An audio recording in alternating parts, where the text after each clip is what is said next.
The restaurant was buzzing with the soft clinking of wine glasses and the murmur of polished conversations, but amidst the luxury, one woman moved quietly, unseen, unheard, and unacknowledged. Her name was Elena, a young waitress in her late 20s, who had come to this city with a suitcase full of dreams and a heart full of determination. Every day, she carried trays heavier than her hopes, serving people who didn't even glance at her face. But what no one knew was that beneath her humble uniform and polite smile was a woman fluent in 5 languages, one of them, Mandarin Chinese, learned through tears, love, and loss. Before we dive deeper, if you believe in kindness, second chances, and the power of never giving up, please like, comment, share, and subscribe to Kindness Thread, where every story reminds us that empathy can change a life. Elena wasn't just another waitress. She had once been a bright student in linguistics, working on translating cultural scripts between Europe and Asia. Her fascination with Mandarin had begun years ago, when she met her mentor, Professor Liang, a visiting scholar from Beijing who taught her not just the language, but its heart, its tones, poetry, and spirit. But when her mother fell gravely ill, Elena left her studies behind to take care of her family. After her mother's passing, debts piled up, and the only job she could find in the city was at Maison d'Or, a high-end restaurant known for serving the elite, the kind of place where dreams came to die behind forced smiles. Every night, she listened to conversations she could never join. Business deals, laughter, gossip, they filled the room while she stayed invisible. Some co-workers mocked her accent when she spoke English, others laughed when she mentioned she loved learning languages. "You speak Mandarin," one of them had sneered once. "Maybe just enough to read a fortune cookie." Elena had smiled politely and kept her silence. She had learned that people only see what they want to see. That day began like any other, polished shoes, starched aprons, and the soft hum of classical music in the background. But whispers ran through the staff early in the morning, "A billionaire is coming." Not just any guest, Mr. Han Chang, a powerful business magnate from China known for his investments, intelligence, and intimidating presence. Everyone wanted to impress him. The manager, a sharp man named Vincent, gathered the team before lunch. "Remember," he barked, "do not make mistakes. Smile, serve, and stay silent. He doesn't like unnecessary talking." Elena nodded quietly, assigned to serve table 5, right next to where Mr. Han would dine. As the afternoon light streamed through the golden curtains, the restaurant's energy shifted. Mr. Han arrived, dressed immaculately in a tailored gray suit, his calm authority filling the room. He was accompanied by 2 assistants and an interpreter. The staff whispered among themselves, nervous, careful not to make a sound louder than a breath. When Elena approached to pour his wine, she heard Mr. Han speak softly to his interpreter, in Mandarin, about how foreign places often lack sincerity. The words stung her heart, though she knew he hadn't meant for her to understand. She hesitated, her hand trembling slightly as she placed his glass down. She wanted so badly to say something, to show that someone in this room could understand him, could respond with respect. But her voice stayed trapped behind years of silence and fear of ridicule. Then came the moment that would change everything. Mr. Han mentioned his hometown, Hangzhou, a city Elena knew well from her studies. Something inside her stirred. Without thinking, she softly whispered in perfect Mandarin, "Hangzhou de qiu tianzhen mei." Hangzhou's autumn is truly beautiful. The interpreter froze. The table went silent.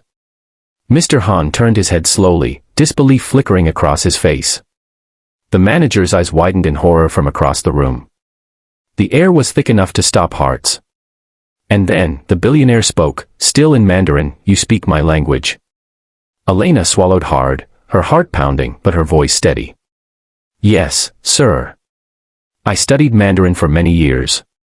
It's an honor to meet someone from a place I've always admired." For a heartbeat, no one breathed. Then, to everyone's astonishment, Mr. Han's serious expression melted into a smile, genuine and warm. He began to converse with her in fluent Mandarin, testing her tones, her understanding. To every question, Elena responded gracefully. The more they spoke, the more impressed he became. The staff around stared in disbelief, the same people who once laughed at her. Even the guests nearby fell silent, watching an extraordinary scene unfold, a humble waitress speaking fluently with a man of immense power and wealth, their words flowing like music in a language most there couldn't understand. But what truly silenced the room was what came next. Mr. Han leaned forward slightly, eyes soft, and said something no one expected. You pronounced my name perfectly, even with its tone. Most native speakers abroad can't do that. How did you learn? Elena's eyes glistened. A man once told me that language is not just sound, but respect. I learned it because I wanted to connect, to listen to stories beyond my own world. The billionaire's eyes softened further. For a moment, he said nothing, just studying her face. Then he laughed, a deep, heartfelt laugh that broke the tension. You remind me of someone I once knew, he said, turning to his team. This woman deserves better than to serve tables. The entire restaurant gasped. Cameras clicked as a few guests took photos. The manager stumbled over his words, trying to apologize for underestimating her. But Mr. Han was already standing, extending his hand toward Elena, the same hand that had signed billion-dollar deals. If you're ever looking for work, he said, come see me. People like you should never go unnoticed. Tears welled in her eyes as she shook his hand, her voice barely above a whisper. Thank you, sir. That means more than you know. For the rest of the afternoon, she felt weightless. The same co-workers who mocked her now looked at her with awe. The manager, red-faced, tried to act supportive. Word spread quickly. A viral video captured by a customer showed the billionaire laughing with the waitress who had spoken his name perfectly. Days later, Elena received a formal invitation from Mr. Han's office. He offered her a position as a translator and cultural consultant for his international foundation, focusing on language exchange programs for underprivileged students. When she read the letter, tears spilled down her cheeks. She had once been invisible, but now, her voice had finally been heard, not because she shouted, but because she spoke with truth, respect, and heart. As the camera pans out in your mind's eye, Elena standing under the same golden light where her life had changed, remember this, sometimes, our quietest strengths are just waiting for the right moment to be noticed. If this story touched your heart, please like, share, and subscribe to Kindness Thread. Every click helps us bring more true and inspiring stories of ordinary people doing extraordinary things. And before you go, tell us in the comments. Speech balloon, have you ever been underestimated, only to prove everyone wrong?